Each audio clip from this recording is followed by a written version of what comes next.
Mga ka-TH, sa pagkukay natin, hindi lang ginto ang dapat nating bantayan, kundi pati ang mga panganib na hindi nakikita. Marami sa atin ang nagpapakapagod sa ilalim ng lupa, umaasang mahanap ang deposito o ang kayamanan ni Yamashita. Pero madalas, bago natin marating ang pangarap nating tagumpay, may mga harang tayong nadadaanan na pwedeng kumuha sa ating buhay. May nag-comment dito sa atin sa mga nakaraang video. Siya ay si ka-TH na si Alex Cabusas. Sabi niya, may naamoy po akong parang langis na maanghang at mahapdi sa balat. Pati yung buhangin ay may matapang na amoy na nakakahilo at nagdudulot ng sobrang init at sakit ng ulo. Mga ka-TH, alisin muna natin ang excitement sa pagkuha ng deposito. Ang comment na ito ni ka-TH ay isang napakaseryosong babala. Ang amoy na ito ay hindi tsamba. Hindi ito ordinaryong amoy ng basang lupa. Ito ay posibleng senyales ng chemical gas o trap gas na sadyang iniwan sa loob ng tunnel o kaya naman ay natural na gas na naipon sa napakahabang panahon. Huwag natin itong ipagsawalang bahala dahil marami na sa mga kasamahan nating treasure hunter ang hindi na nakalabas ng buhay dahil sa ganitong sitwasyon. Ngayon ay hatiin natin ang mga senyales na naranasan ni ka-TH para mas maintindihan natin kung ano ba talaga ang kinakaharap niya sa loob ng hukay. Una, ang amoy langis na maanghang.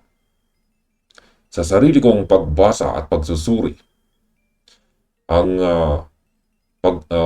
mga sundalong Hapon ay kilalang gumamit ng iba't ibang taktika para protektahan ang kanilang iniwan na kayamanan ni Yamashita.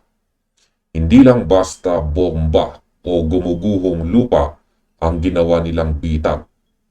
Gumamit din sila ng mga kimikal tulad ng cyanide, sulfur at iba pang lason na hinalo sa mga semento, buhangin o sadyang ibinaon sa mga sisidlan.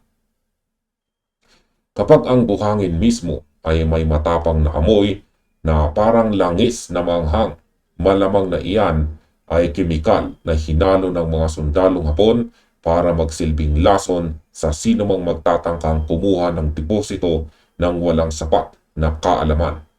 Ang iba namang natural gas tulad ng methane o sulfur dioxide mula sa nabubulok na mga organikong bagay sa ilalim ng lupa ay may ganitong mabahong amoy na nakakasuffocate kapag nahalo sa singaw ng lupa. Bakit mareklamo at mahapdi sa balat ang hangin? Ito ang ikalawa, mahapdi sa balat. Ito ay isang malinaw na indikasyon na ang hangin o ang singaw sa loob ng tunnel ay may acidic content o may matinding kimikal na umaatake sa iyong katawan. Ang ating balat ay sensitibo at kapag naramdaman mo na ang hapdi habang ikaw ay nagtatrabaho sa ilalim, ibig sabihin yan ay mataas na ang konsentrasyon ng nakalalasong singaw.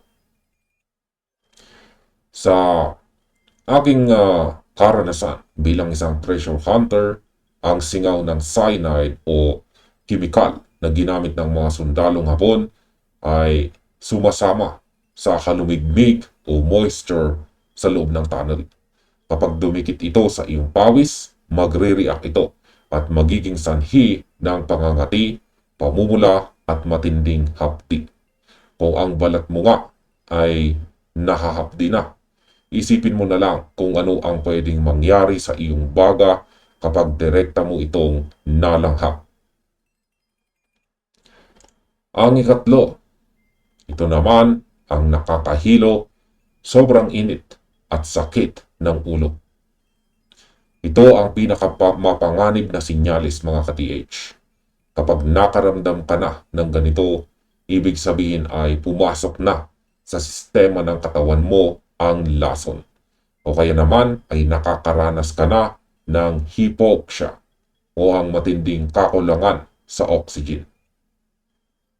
Sa ilalim ng lupa, habang lumalalim ang hukay, natural na nababawasan ang oxygen. Pero kapag nahaluan pa ito ng mga nakalalasong gas tulad ng carbon monoxide o methane, mas mabilis nitong pinapatay ang natitirang malinis na hangin. Ang carbon monoxide ay walang amoy, pero ang kimikal na bitag ng mga sundalong Hapon na may amoy langis ay mabilis magdulot ng sakit ng ulo dahil hinaharangan nito ang pagdaloy ng oxygen sa iyong utak. Ang nararamdaman mong sobrang init ay hindi lang dahil sa pagod. Iyan ay reaksyon ng katawan mo na nahihirapan ng huminga at unti-unti nang nalalason. Dahil karamihan sa mga treasure hunter dito sa Pilipinas ay walang mga modernong kagamitan tulad ng mga mamahaling gas detector, kailangan nating dumiskarte sa ligtas at tradisyonal na paraan bago tayo sumubok pumasok sa pinaghihinalaang tunnel. Ang pinakasimpleng paraan na ginagawa ng marami ay ang pagsubok gamit ang kandila. Bago bumaba sa hukay, magbaba muna ng nakasinding kandila gamit ang tali. Kung ang apoy ng kandila ay biglang namatay o humina habang ibinababa ito, isang malaking babala iyan na walang sapat na oxygen sa ilalim. O kaya naman ay may gas na pumapatay sa apoy. Huwag na huwag kayong bababa kapag namatay ang kandila. Gayunpaman, tandaan natin na ang kandila ay may panganib. Tandaan natin na ang kandila ay nagsasabing may panganib. Kung ang gas sa ilalim ay methane o iba pang uri ng gas na madaling magliyab, ang apoy ng kandila ay pwedeng mag-trigger ng pagsabog. Kaya kung maaari, mas mainam na gumamit ng buhay na hayop tulad ng manok. Ibaba ang manok sa loob ng ilang minuto. Kung pag-angat mo ay nanghihina ito o nawalan ng buhay, ibig sabihin may nakakalasong gas o chemical trap sa ilalim. Ngayon, kapag napatunayan ninyo na may matapang na amoy at kulang sa hangin ang tunnel, huwag nating pilitin na maghukay gamit ang lakas ng loob lamang. Ang unang gawin ay ang tamang pag-ventilate sa lugar. Gumamit ng kahit simpleng blower o improvised na exhaust fan na may mahabang plastic ducting o hose na umaabot hanggang sa pinakailalim ng hukay. Ang layunin nito ay dalawa. Itulak ang sariwang hangin mula sa labas papasok sa tunnel at piliting lumabas ang mga nakaimbak na masamang amoy at kemikal. Hayaan ninyong umandar ang blower ng ilang oras o maging ilang araw, depende sa lalim ng hukay bago kayo muling sumubok na pumasok. Huwag kayong magtipid sa oras pagdating sa usaping pangkaligtasan. Para kay ka-TH na si Alex Cabusas, diretso ang payo ko sa iyo.